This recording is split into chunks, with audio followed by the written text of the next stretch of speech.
Hello everybody, hope you're having a fantastic day today. Thank you so much for checking out the video. Today I just want to talk about some, I guess you would say, patch notes that have been updated on the inside the vault. I will link it in the description in case you want to check it out yourself. Looks like we're getting maybe a Gatling plasma and an AutoAxe nerf here. Yeah everybody, let's get into it here. Okay, so again, this is just on the PTS, so no need to get too excited. We will see what makes it to consoles. But yes, let's get into it here. This is just an updated Inside the Vault article. Again, I will link it in the description. But yes, added missing text for sneak attack damage when modifying weapons. Re-implemented melee weapon damage adjustments that were missing in the Gleaming Depths update. These two damage value changes were accidentally unapplied in a prior update. Reduced the damage of the AutoAxe 31 to 24. Adjusted the damage of the V63 Zweilhander, I probably said that wrong, 85, 45 to 64, 64. So of course, the main point being here, reduce the damage of the AutoAxe 31 to 24. I feel like that number goes off so much when you're using the AutoAxe. This is really gonna be a bit of a significant nerf. Of course, this is just in the, public test server, so it hasn't made it to consoles yet, or, the regular base game on PC. So again, let's try not to get too excited over this, but if I had to guess, I feel like this is gonna make it to console eventually. Or something like it anyway. On a good note, increase the base damage for the following melee weapons. I'm just going to show them quick here for you guys in case you want to pause the video. Definitely some good changes here. Maybe it will encourage you to use some of these weapons, myself included. I'm really liking that roll and pin damage increase. Definitely going to have to try that weapon out. It'll be fun, I'm sure. Miscellaneous combat changes. Fixed an issue where the automatic receivers for the assault rifle and ultrasight laser gun didn't include the fire rate decrease seen in their semi-auto variants, reduced the maximum cone of fire for the Gatling plasma, and reduced the recoil for the Gatling plasma. So, reducing the recoil for it is definitely not a bad thing. Reduce the maximum cone of fire. I almost feel like this is like a built-in stabilizers. I haven't tested this myself, and yeah, we're just going to have to see what makes it to console. This is a lot of changes here for the Gatling gun, or the Gatling plasmas, and just plasma guns in general. Weapon mod adjustments for the Gatling plasma beam splitter mod. Fire rate reduction 20% to 35%, bonus damage 20% to 35%, cone of fire and recoil increased, range reduced, projectile count from 4 to 5, ammo capacity reduced by 50%, and AP cost increased by 50%. So, if you're using the beam splitter mod, this definitely doesn't look too great. The ammo capacity being reduced, the AP cost being increased is probably not going to be great.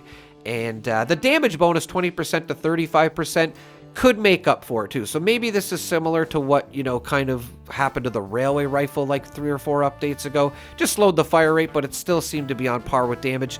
We will have to see, ladies and gentlemen. Plasma and Enclave plasma gun splitter mod adjustments. Fire rate reduced by 35%.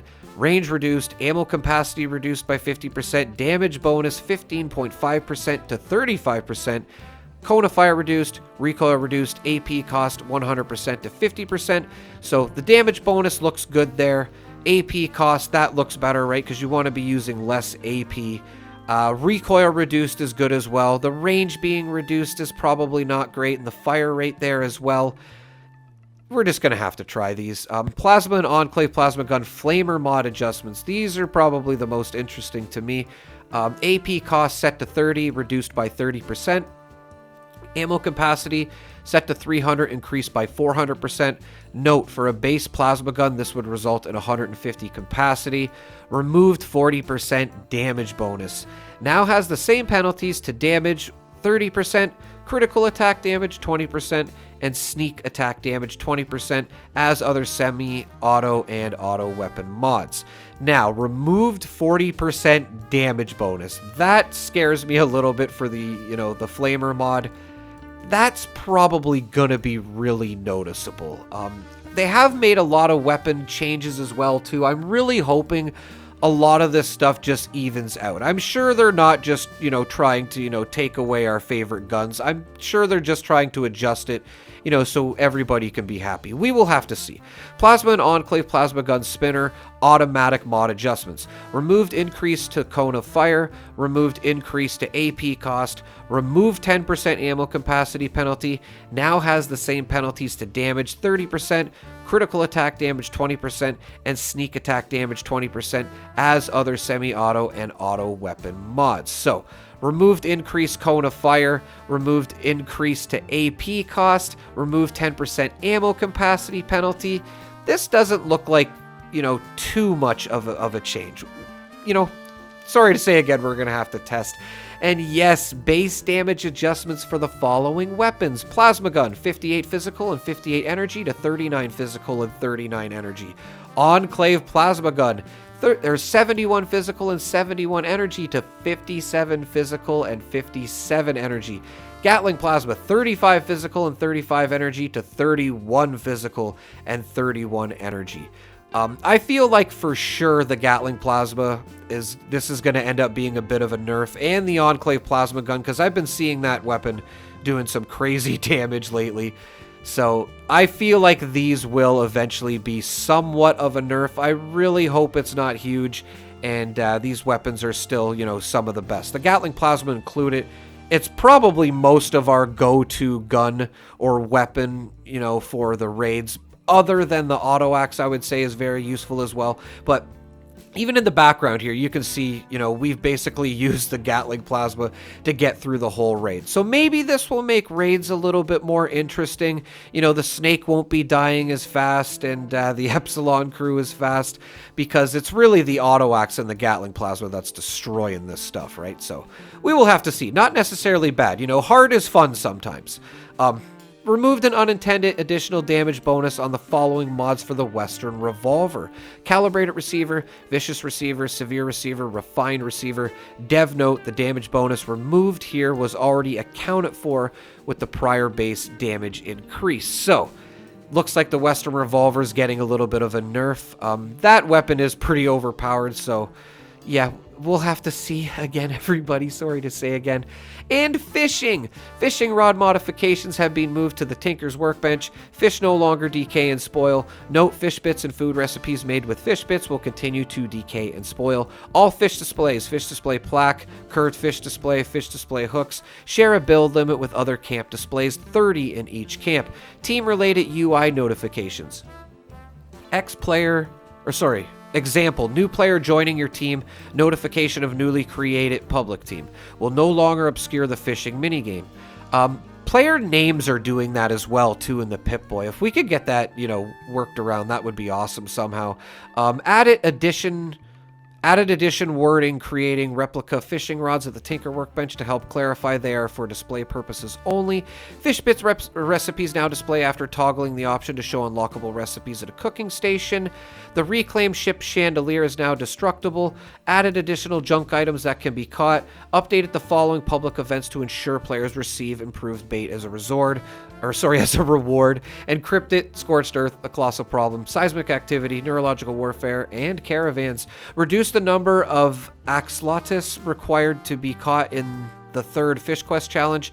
Updated the Fish Quest Challenge titles to be better match the challenge requirements and help reduce confusion. So, myself, I haven't been able to get onto the PTS, guys. I apologize for that. I'm going to get on there and check out the fishing. So, maybe not a bad thing as seeing we just got some updates, but I definitely got to get on there. I'll have a fishing video for you guys soon, because I really can't wait to get into that. Legendary mods. The mod description is now shown when an in-item transfer menu. Normal and legendary mods are no longer moved to the stash when using a scrap kit. Nocturnal. Added +4 perception and agility while cloaked. So again, it looks like Nocturnal's getting a little bit of a buff. They really want us to use that. Ghoul perks are no longer able to be picked when leveling up as a human. Human-specific perks are no longer able to be picked up when leveling up as a ghoul. When leveling up, perk cards now sort alphabetically in all languages. Nerd Rage reduced to a single rank. Now costs 2 points at rank 1. Remove the damage resist effect. Now grants damage and AP regen starting at 80% HP and scales up as your health becomes lower. So this definitely looks like an improvement to Nerd Rage. Again, I will have to test this. I really like... You know, you never know what's going to happen until it comes to consoles, so a lot of this stuff I probably won't test until it actually makes an update, everybody. Just saying. But fishing for sure we're going to hop on and maybe test out some of the guns as well. The AutoAxe and the Gatling plasma for sure. But, yeah, this stuff here, this just looks like some, not a bad change to Nerd Rage. Again, you know, reducing the ranks of the perk cards, I really feel like is a win-win for everybody. And, of course, if you weren't aware of it, on Tuesday, the 22nd of April at 10 a.m. Eastern Standard Time, I would think, is Fallout 75... Oh, my God. Fallout 76 is being brought offline on all platforms to apply an update. It does say this when you load up Fallout 76, but I thought I would just make you guys aware of this. There is an update coming this Tuesday, so thought I would throw this in there as well, everybody. Man, a lot of changes on the PTS. Let's see what makes it to the, you know, the consoles and whatnot before we get too excited. But let me know in the comments what you guys think, if you think this is good or bad. I really enjoy checking out the comments. I appreciate your opinion. And thank you so much for watching the videos, guys. Have a great day.